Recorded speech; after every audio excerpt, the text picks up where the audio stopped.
राधे राधे भक्तजन। भगवत गीता के 7वें अध्याय से भगवत ज्ञान आपके सामने प्रस्तुत करने जा रही हूँ, तो आप इसे ध्यानपूर्वक सुने।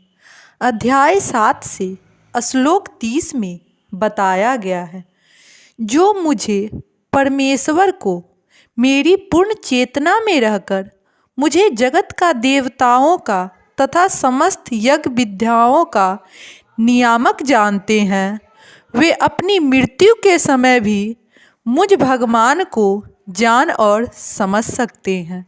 अब इस श्लोक का विस्तार में अध्ययन हुआ है।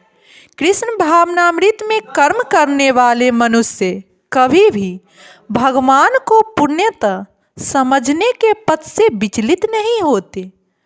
कृष्ण भावनामृत के दिव्य सानिध्य से मनुष्य का यह समझ सकता है कि भगवान किस तरह भौतिक जगत तथा देवताओं तक के नियामक है।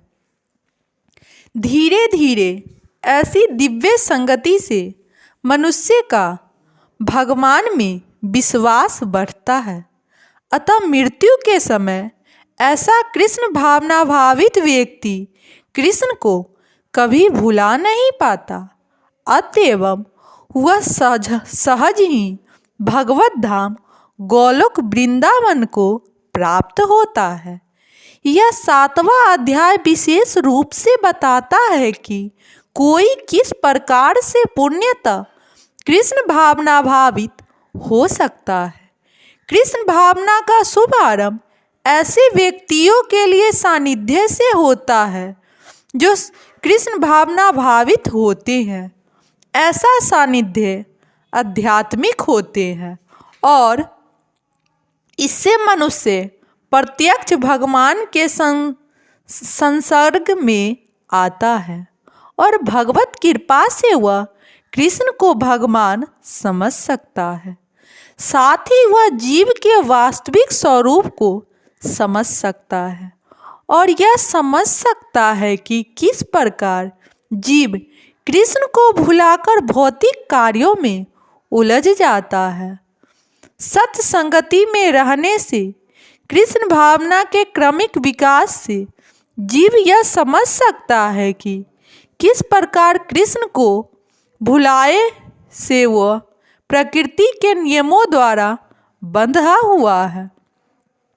वह यह भी समझ सकता है कि यह मनुष्य जीवन कृष्ण भावनामृत को पुण्यतः प्राप्त करने के लिए मिला है, अतः इसका सदुपयोग परमेश्वर की अहेतुकी कृपा प्राप्त करने के लिए करना चाहिए। इस अध्याय में जिन अनेक विषयों की विवेचना की गई है वे है दुख में पड़ा हुआ मनुष्य, जिज्ञासु मानव, अभाग्रस्त मानव, ब्रह्म ज्ञान, परमात्मा ज्ञान, जन्म, कृष्ण भावना, जन्म, मृत्यु तथा रोग से एवं मुक्ति, परमेश्वर की पूजा, मुक्ति एवं परमेश्वर की पूजा है। किंतु जो व्यक्ति वास्तव में कृष्ण भावनामृत को प्राप्त करता है वह विभिन्न विधियों की परवाह नहीं करता, वह सीधे कृष्ण भावनामृत के कार्यों में प्रवृत्त होता है और उसी से भगवान कृष्ण के नित्य दास के रूप में अपनी स्वाभाविक स्थिति को प्राप्त करता है। ऐसी अवस्था में वह शुद्ध भक्ति में परमेश्वर के श्रवण तथा गुणगान में आनंद पाता है।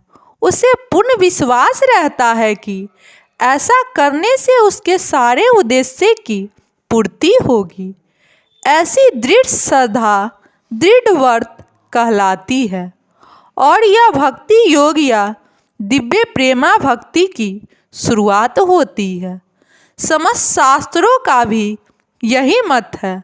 भगवत गीता का यह 7वां अध्याय इसी निश्चय का सारांश है। इस प्रकार श्रीमद् भगवत गीता के 7वें अध्याय भगवत ज्ञान का भक्ति वेदांत तात्पर्य पूर्ण हुआ। राधे राधे भक्तजन।